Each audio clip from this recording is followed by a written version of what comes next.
Buenos días.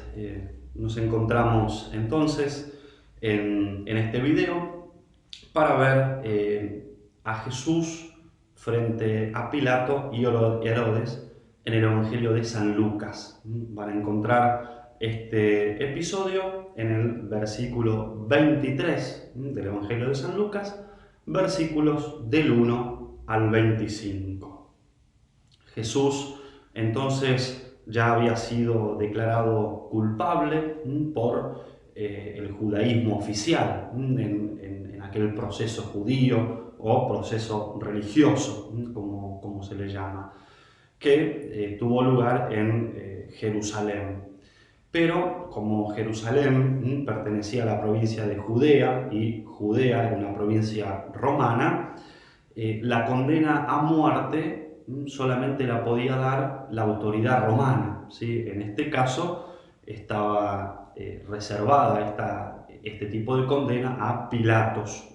Él era el gobernador en ese tiempo. Entonces nos encontramos con que los ancianos, los sumos sacerdotes, los maestros de la ley, lo llevan a Jesús ante Pilato, el gobernador romano, y la denuncia que le hacen contiene tres acusaciones, ¿sí? Desde el punto de vista político, no tanto religioso. Entonces, la primera acusación que le hacen a Jesús es que Jesús subleva al pueblo, es decir, lo va a pervertir, ¿sí? Lo aparta de sus deberes. Y en el fondo, lo que subyace, ¿sí? en esta denuncia es que ellos ven su poder amenazado por parte de Jesús. Primera acusación. La segunda acusación es que Jesús instiga a la gente a no pagar, ¿sí? el tributo al César. Esto es una discusión que ya había ocurrido con anterioridad, lo pueden ver en el mismo Evangelio de San Lucas, pero en el capítulo 20, versículos del 20 al 26, ¿sí? Donde discuten con Jesús, ¿sí? Lo quieren poner a prueba a Jesús, entonces le preguntan, ¿es lícito pagar el tributo al César? En medio de esa discusión, Jesús termina diciendo, den al César lo que es del César y a Dios lo que es de Dios. En esa discusión querían atraparlo a Jesús, porque si él decía que era lícito, entonces era un traidor a la patria. Y si decía que no había que pagar ese tributo al César, entonces iba en contra del rey, ¿sí? Y lo podían acusar justamente de esto, de instigar a la gente a no pagar el tributo. Pero ninguna de estas dos acusaciones le importó tanto a Pilatos como la tercera acusación que le hacen, ¿no? Que Jesús pretendía ser el Mesías, es decir, pretendía ser el rey. Entonces eso va en contra del rey, del César. Se está oponiendo al César en esta acusación. Y esta es la acusación que le interesa realmente a Pilatos.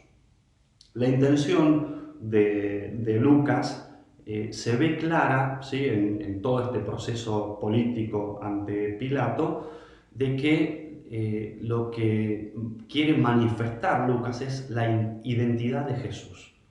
Jesús realmente es el Mesías, y no solamente es el Mesías, sino que al mismo tiempo es inocente. Se relata muchas veces, ¿sí? esta inocencia de Jesús. De hecho, Pilatos lo va a anunciar 3 veces, la inocencia de Jesús. Incluso una inocencia que también va a estar confirmada por Herodes, ¿no? Es como la antífona, como un estribillo que se va repitiendo, ¿no? Esta inocencia de Jesús. ¿Cómo sigue entonces este evangelio? Pilato, al comprobar que Jesús era Galileo, decide enviarlo a Herodes, ¿sí? Herodes era hijo de Herodes el Grande. Ya en el evangelio de Lucas había aparecido 2 veces, por ejemplo, en el capítulo 9, versículo 9 y siguiente, en donde Herodes es justamente el que hace decapitar a Juan el Bautista.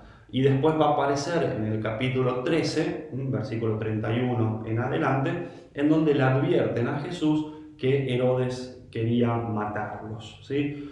Entonces, cuando Herodes muchas veces lo quería ver a Jesús, ¿no? Porque le llegaban noticias de todos los milagros que Jesús hacía. Entonces, Herodes quería verlo realmente a Jesús, pero no para comprometerse con la persona de Jesús, sino para satisfacer su curiosidad. Quería ver milagros, ¿no? Como un niño que se asombra ante la magia, pero nada más que eso, sin querer realmente comprometerse. ¿Y qué es lo que hace Jesús delante de Herodes? Jesús calla, calla como el siervo de Yahvé, como un cordero manso llevado al matadero, no va a abrir la boca.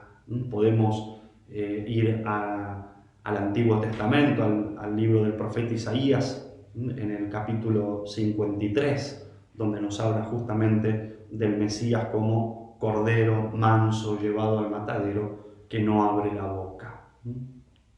Jesús entonces lo va a decepcionar a Herodes, ¿sí? Herodes quería alegrarse viendo todos esos milagros, sin embargo Jesús, ante las actitudes de Herodes, calla y recibe insultos, va a recibir también burlas. Herodes le hace poner un vestido con un color llamativo, que era el color propio de aquellos que eran candidatos a ser rey.